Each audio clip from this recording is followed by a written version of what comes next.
So let me start, sir, with a simple question, and I hope you will make it complicated. As a veteran of development, policy, research, study, advocacy, practice on development now, from a long view of history, where are we? How are we doing on development? If you look at the trajectory of our economic growth process, you discover two things. One, that it is characterized by a kind of stop-go growth pattern. We have periods of a relatively high growth, followed by periods of zero or even negative per capita income growth. So that the gains made in the relatively high growth period are largely lost in the periods of stagnation or negative per capita income growth. Consequently, over the long run, there's no substantial increase in per capita incomes. That has been our essential difficulty. Now, if you look at the international literature on the subject, you discover that this is a typical pattern of underdeveloped countries, which are characterized by a rent-based institutional structure, where you have an elite coalition that has designed the rules in such a fashion and developed an economic structure which systematically generates rents for that elite coalition, rents or unearned income. But the consequence of that particular economic structure is that these countries are unable to sustain their per capita income growth over any significant length of time.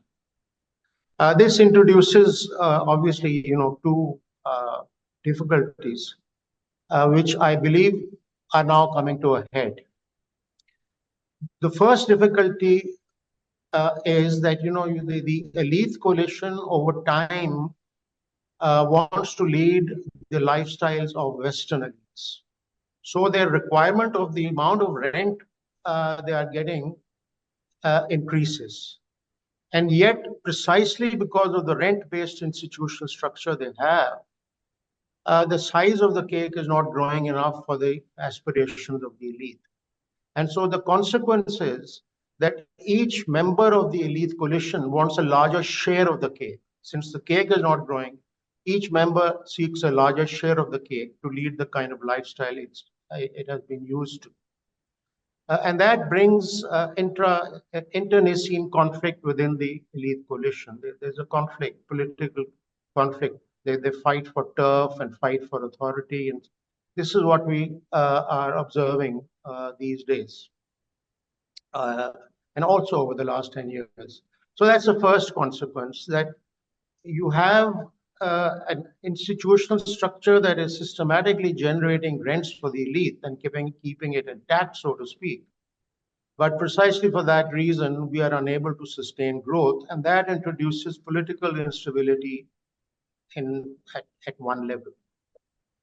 The other consequence of that, of course, is that over time, since we are not growing sufficiently in terms of GDP growth at a sustained level, and since our elite are not willing to pay the kind of taxes and that they are supposed to, the consequence is that our tax revenues are inadequate to service our debts. The consequence, therefore, is that over time, our debt has been building up. That's essentially, if you're not growing enough, your tax revenues are not growing either. And since tax revenues are not growing sufficiently, you have to go and borrow more and more money. And unfortunately, that borrowed money by the elite, it doesn't go into generating accelerated growth. It goes into other unproductive expenditures. And so over time, our debt burden has reached a critical level where we find it extremely difficult now to even borrow money to service the debt, because the debtors realize that we are in an financially infeasible sort of situation. And so that is where we are. We are in a sense, the economy is at a critical level. It has, if you want to summarize the state of the economy at this particular time, uh, at the financial level, the debt servicing burden is simply unsustainable. We just cannot afford it, given the situation at hand. The second is that since the government is cash strapped, it is unable to spend on providing the minimum conditions of civilized life to the majority of the people of Pakistan. Basic services like health, education, infrastructure have been eroded. And now, as you know, your own studies a few years ago have pointed that out, that the majority of the people in Pakistan are, in a sense, food insecure. So while the majority of the people are food insecure, millions of children, school-going children, are out of school. There's no decent health service available to a large number of people. Under those circumstances, we are, in a sense, in an explosive situation. We have growing poverty, deprivation of basic services to the people. There is no, people don't really have any hope in the foreseeable future, given the political situation, that things will improve. And so I think the economic situation is leading to really great pressures, stresses on the state structure itself. While we're finding it difficult to keep the economy intact, we're also finding it difficult to keep the country intact. Dr. Saab, in your response earlier on, you referred to the rent-seeking architecture and also the attitudes, inclination for greater westernization. And then you elaborated on the growing gap between the rent-seeking elite and the rest of the population. And then you've outlined the challenges and the imbalances which are now putting increasing burden on the state, not me, but Dr. Shah. The question then is, what are the factors for the policy elite, which we can also call the rent-seeking elite, to not understand or recognize this imbalance, which in itself is now a financial liability for them? If they are unable to secure more debt to maintain the state and the policies and the architecture, then what is preventing the rent-seeking elite to really address the imbalance? And this in itself is a developmental intervention. Your views, sir? Yeah, I think that's an excellent question. Let me try to address it. See, fundamentally, there are two factors that explain inadequate and inappropriate development initiatives by the ruling elites. The first, and you must have gathered that by now, over the years, have been trying to advise governments in an indirect fashion, with the best expertise globally available. And UNDP has played a key role in that effort. You must have realized by now that there is an intellectual inadequacy in the ruling elite to grasp first the nature of the crisis, and secondly, the kind of initiatives that need to be taken to overcome this crisis. We are not the only country that has got into this kind of trouble. The other countries have had this kind of crisis, but they pulled out of it. Countries like Singapore, South Korea, Malaysia, Indonesia, uh, even India in the 1990s. These are countries that brought about structural changes in the economy. Their elite got their act together and brought structural changes in the economy that placed these countries on the path of sustained economic growth. An economic growth that was based on the talents and enterprise of the people. That's why they are where they are. Now, I fear that our elite does not have the intellectual wherewithal, intellectual capability to understand in depth the nature of the crisis at hand. And worse, how this crisis is linked with the crisis of the state. Even that, that link they are unable to grasp. Or if they are able to grasp, they're not sufficiently worried about it. Now, the second problem is that the elite is unable to think, elite coalition is unable to think for the country as a whole. They continue to be locked into self-interest. Their policies, even if you suggest eminently sensible policies based on international experience, which some of us have been trying to do for many years, even if you suggest good policies, they will only adopt those policies which further their own elite interests and set aside policies that threaten their interests. And the most important one, the most important two policies that they're unable to, so to speak, either grasp or adopt, is that we need to change the institutional structure from a rent-based institutional structure to a developmental institutional structure, one that is dynamic and that relies for its growth on the people rather than on an exclusive elite that participates primarily in the process of investment and growth. We need to have an inclusive growth process. Now, that is the first thing that they're not sort of willing, the institutional changes required, they're not willing to adopt. And the second is that the structural changes required to shift the economy from an economy that works for the elite to an economy that works for the people will obviously require substantial sacrifices on the part of the elite. I mean, they will not be able to have the lion's share of growth in that kind of situation.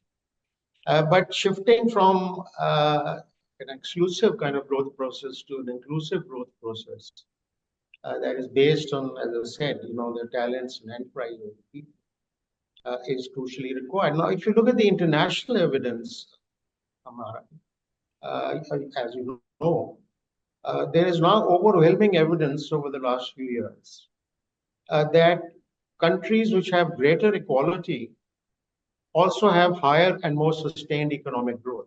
This is quite contrary to the traditional wisdom going back to Kuznets in the 1950s, where it was thought that inequality is good for growth. Now we know that it is not inequality. Inequality is a constraint to sustain growth. Now we know that it is equality that is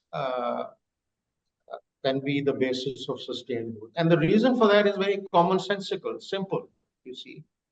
Because if, as the evidence shows, people like Professor Argyön at Harvard has shown that eminently well. If we have evidence to show that the range and depth of innovations in a country drives long-term growth, then that means that the larger the number of people who are educated, who can think on their own, and who participate in the process of investment, employment, and growth, then the wider is the base of innovations. And the wider the base of innovation, the higher is the long-term economic growth. So, if you provide high quality education and skills to people, to your youth, and high quality health to all of your population, uh, your productivity obviously is going to increase. You have a more healthy population, you have a more educated population, you have a more innovative population. Productivity is going to increase. So, I mean, health and education are not just social programs. I mean, they are an integral part of the growth process. So now if you take this view that we want to have an economic structure and an institutional framework which provides equality of opportunity, not to some of the people, not to elite, but an equality of opportunities to all of the people, and which does provides universal healthcare and universal high quality education. And equality of opportunities also means access over finance and productive assets, and making markets. We studied rural markets in an NHDR report of 2003. We found that rural markets were heavily loaded in favor of the bigger farmers rather than medium-sized farmers. And so, if you make markets equitable with respect to the middle class and the rich, and you provide health and education to all, and you provide access over finance to all of the people rather than a few, then you have a very different kind of economy. This will be an economy that will be powered by all of the citizens rather than a few. Now, that decision is, not suitable, doesn't fall within the priorities of the elite. So Dr. Saab, you've delved deeper into the political economy of development, and you're absolutely right when you say that essentially for the elite, it is a question of a political choice. It seems that they are still not convinced of the necessity, in your view, of making sacrifices for longer term dividends. And then you've also given excellent examples from other countries in the region, internationally, and I'm wondering what would it take? What would it take for the policy elite to make that political choice?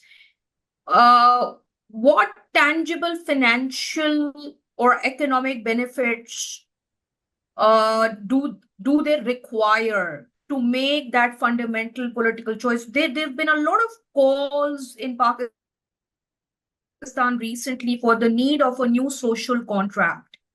And and I'm also gleaning the same from your comments, the need to shift from rent seeking to so if there is a new social contract, what would be its fundamentals to bring the elite to the table for negotiating and signing it towards development? Amara, maybe the thing is that if you look at the literature on the social contract, Rousseau, the idea of the social contract is twofold. One is that it is the people who give the right to rule to a government or a state. The right to rule, that is, it is the people who grant legitimacy to the state. By legitimacy, I mean the right to rule. And that right to rule is granted on the basis of a guarantee, implicit guarantee by the state, that they'll do two things. And in a sense, it's rooted in your constitution. I mean, the Constitution of 1973. It is the right of rule is granted on the basis of two things. One is that the fundamental rights of the people will be protected and defended by the state. And secondly, that the state will prevent inequalities from emerging. if you look at the Constitution as it was, the 1973 Constitution makes that very, very clear. That there will be equality of opportunities, economic opportunities provided to all of the people. And if you have tendencies where there is an equality of opportunity, those will be quickly addressed by the government. Now, both these sort of predicates of legitimacy of the state, and therefore of the social contract, have been eroded over the years. As you know, fundamental rights have been significantly eroded in the last few years. And secondly, the whole idea of providing equality of opportunities and opportunities to lead a life of dignity for the people, that has been narrowed considerably. If you look at the data, your own data, your own report shows the inequality that exists, both between regions as well as between social classes. So, in a worrying sense, I fear that the social contract itself has been eroded because these two minimum conditions of legitimacy are not being met. So the social contract, you're quite right, there has to be a new social contract. But the new social contract is not a question of simple economic policy. The new social contract has to combine politics with economics and also fundamental changes in the economic structure and in the political system.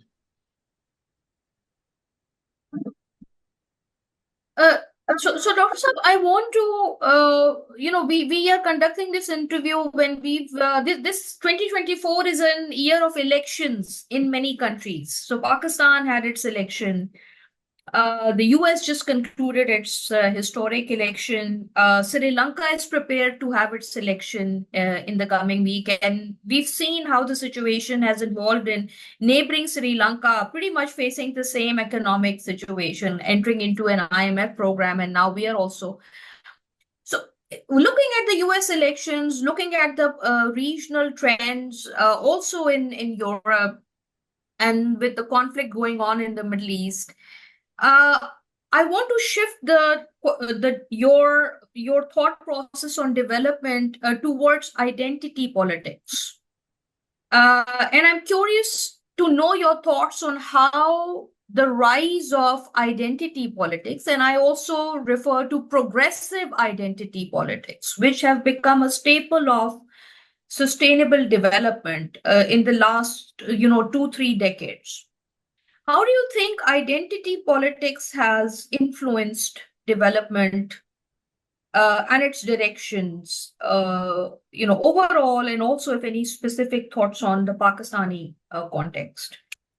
Yeah, that's another incisive, interesting question. I think Cambridge has done very well with you. It's Thank you. Your sort of framework of thinking. The architecture of your mind, I can see, has been molded significantly by high quality education. Now the thing is that on the question of identity politics, I think that's the only positive thing that has happened in Pakistan over the last decade. There are the emergence of the middle class as a conscious, politicized, and dynamic political class with an identity of its own is, I think, very positive, and we share that sort of change with a number of other countries that you mentioned. Now, what this middle class has done is that it has brought three things on the developmental or political agenda. The first is that the middle class must have a voice, as indeed all of the people of the country must have a voice in the governments that they elect, which means that they want free and fair elections. Unfortunately, have not taken place in 2024. So that's the first thing that they want. They want free and fair elections.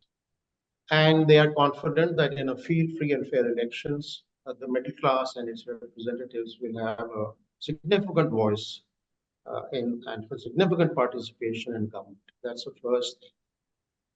The second is that essential to their sort of developmental agenda is the opening up of the economy. You know, the kind of things that all of us have been pleading for, I would say over the last two decades. Not you, you're too young to be part of that, but more recently, you also are part of us. You also put in an effort. The idea that the economy must not work simply for a small elite, but must work for the people. And therefore, we need to open up the economy. We need to open up opportunities for investment, high-skilled employment, for innovation by as many people as possible, and for not just the participation in the growth process, but also ipso facto to share in the fruits of growth. So the middle class has firmly placed on the developmental agenda a different kind of economy from the one we've had for the last 77 years. And that is an economy that is for the people and by the people. So that's the second point that has emerged from this new kind of identity politics. And the third interesting thing is that in the process of this identity formation, we discover unexpectedly that there are new voices arising in what you consider to be the backward provinces, Balochistan, Pakhtunkhwa. These are provinces where a middle class has emerged that is highly articulate, that wants the state of Pakistan to remain, that wants to address a united state, united Pakistan, and it demands the kind of regional autonomy and participation on a broad-based regional level that federal constitution promises. And so I think these three things, the idea of greater regional inclusiveness in both politics and economics, the idea of empowering people, broad base of people to participate in the process of investment, innovation, and growth. And thirdly, the basic right where you bring into power a government that you have voted for. I think these are the positive consequences of identity politics in Pakistan. Dr. Saab, my final question, and it has two parts, so please bear with me. In the context that you have just brilliantly painted, Pakistan is now in its 25th IMF program. And in the last few months, we've seen a number of economic and financial policy announcements, statements, and decisions which reflect a very focused political decision to implement the program in letter and spirit. And we've all been talking about what the new wave of structural reforms could mean for developmental processes in Pakistan, especially the more marginalized and vulnerable groups. And also, other factors like revenue, taxation, etc. And we're also seeing reactions from stakeholders, whether it's the provinces, whether it's the business class, etc. I would like to ask you, sir, two questions in the context of the new structural reforms era and also the response of the state. One, what top worries do you have about the new era of structural reforms when you look at the milieu What are your top worries? What could be the top challenges that the Pakistani government and policy stakeholders need to keep an eye on? And what could be the top, ways or opportunities to mitigate those top risks? That's my first question. And then we are a development agency, sir. We are a United Nations Development Agency. Our job and our responsibilities is to assist the government and the people of Pakistan in navigating these challenges. What would be your advice to international development agencies, UN included, in supporting the government and the stakeholders through this shift? See, I have three worries with respect to the IMF program and the kind of absence of a analytical and empirical base to the policy proposals that they are making in terms of their program. See, there's a lot of evidence, including people like Easterly, who have shown that the IMF's claim that if you follow their conditionalities, in the short term, your growth will be restricted, but in the medium term, your growth will accelerate. That sort of proposition, according to Easterly, has not borne, it's not real. It hasn't actually happened. There's not a single country in the world which has adopted IMF policies and which have achieved higher growth as a result of its policies. Because its policies, which, as you know, are essentially designed to restrict growth. I mean, reducing development expenditure effectively. If the only way you have of reducing public expenditure is to reduce development expenditure, then reduction of development expenditure is going to slow down GDP growth. Secondly, keeping interest rates high. We recently reduced them, but they stay quite high. And high interest rates means that there is a little incentive for other things remaining the same for the private sector to invest. These two policies of high interest rates and reduction in development expenditure reduce both private and public sector investment, and therefore they slow down growth. The third thing about withdrawing subsidies, not in a selective way, but a broad-based fashion, withdrawing subsidies and leaving things to the market as far as the pricing of public services is concerned, means that you are building inflation into your program implementation. So you're combining inflation with unemployment in the IMF framework. Now, their hope is that once you do this, and I think it's a misnomer to call it structural reforms. Structural reforms are a very different kettle of fish, which we earlier on talked about. Structural reforms mean that you bring about institutional changes that reshape the economy, restructure the economy to make it work for all of the people, and where growth is powered by the talents and enterprise of the people. That kind of structural reform is not on the agenda of the IMF.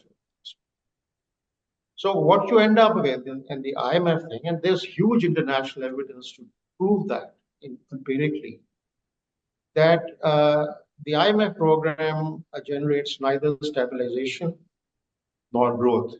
That's a quote from Easterly. Yet, unfortunately, you're locked into it. You, at the moment, are being placed in a situation where you have no alternative, because for all practical purposes, were it not for the IMF, giving you their support, we'd have to declare bankruptcy, default. So we have no other option except to take on the program. But I think it is a duty of the government. This is where I think the intellectual capability needs to be built up for independent thinking on our own within the country, rather than just taking the IMF ideas as gospel.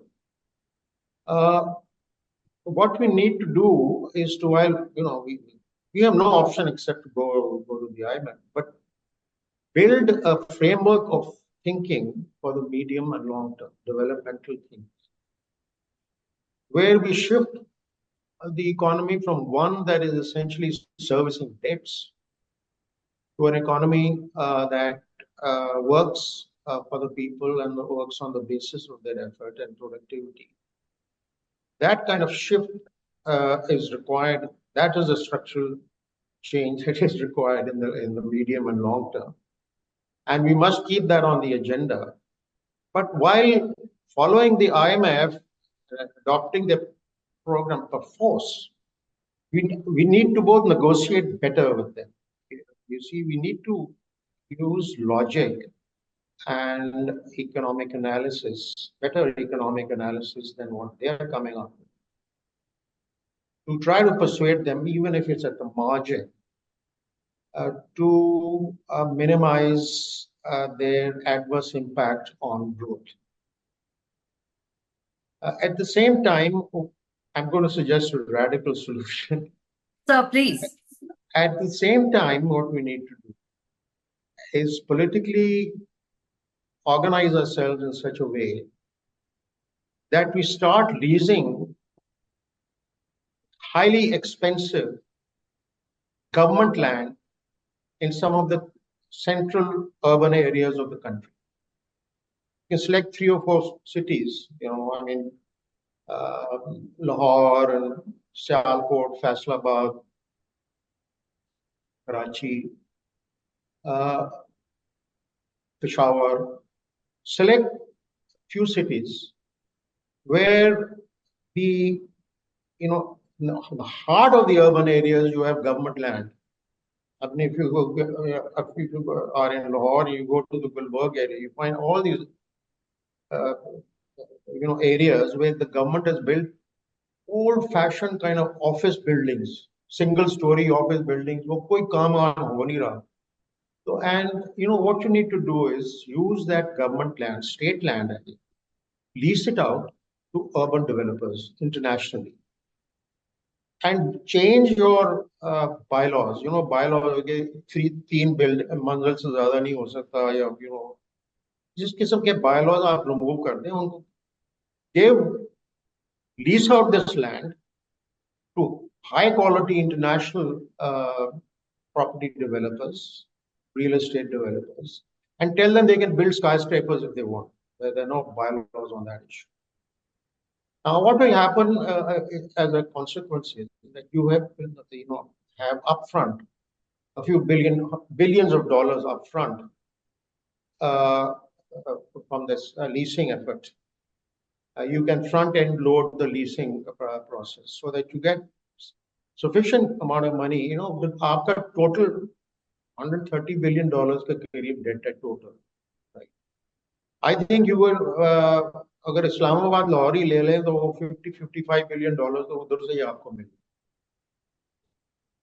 तो आप $100 billion की debt retire that debt, but you have to make a law that the money you get from the leasing will go straight into debt retirement, not into government's current expenditure. Some time ago in the Sirtaj Aziz government, they started selling government assets, and I had suggested to them, and I actually went to parliamentary committee to try to convince them. I said, you must make a law that this money that you get, this revenue you get from selling state assets, should go into debt retirement rather than into current expense. They agreed, but it didn't happen. Most of Sirtaj ka zamana, when he was finance minister. I would plead for the same. Make a law before you go into this leasing effort. Make a law that this least money we get will go into debt. Once the debt is retired, then you have huge fiscal space, financial space available to do the kinds of things that we have been talking about in terms of an alternative path to development, where growth is based on the productivity and innovation of all of the people. And that alternative path uh, that you will then begin to initiate once you have the fiscal space is we should make it very clear, developmental agencies and whoever wants to give this kind of advice to the elite, that they too have a lot to gain. They have a lot to gain in two senses. One is that their brightest and the best will get high returns if we follow this path. They'll become much better off, but they'll become much better off on the basis of their own capabilities as those capabilities are developed, rather than on rents. And the second most important thing is that the elite can only survive if the country survives. And if we follow this path, we strengthen and empower the country. If we don't follow this path and remain locked in debt and into IMF programs, there will be serious stresses on the state structure itself. The state is in danger. It's not just the economy. And so it is in the best interest of the elite to, because their interest can only be pursued if the country remains. So they need to be convinced that this is a very serious crisis. There has to be some kind of enlightened self-interest there. They should know that by retiring debt in this way, it's a drastic way of doing it. Retire your debt, follow a completely different path from the one the IMF is proposing. And in the process of that, you reclaim your country and you reclaim your economy.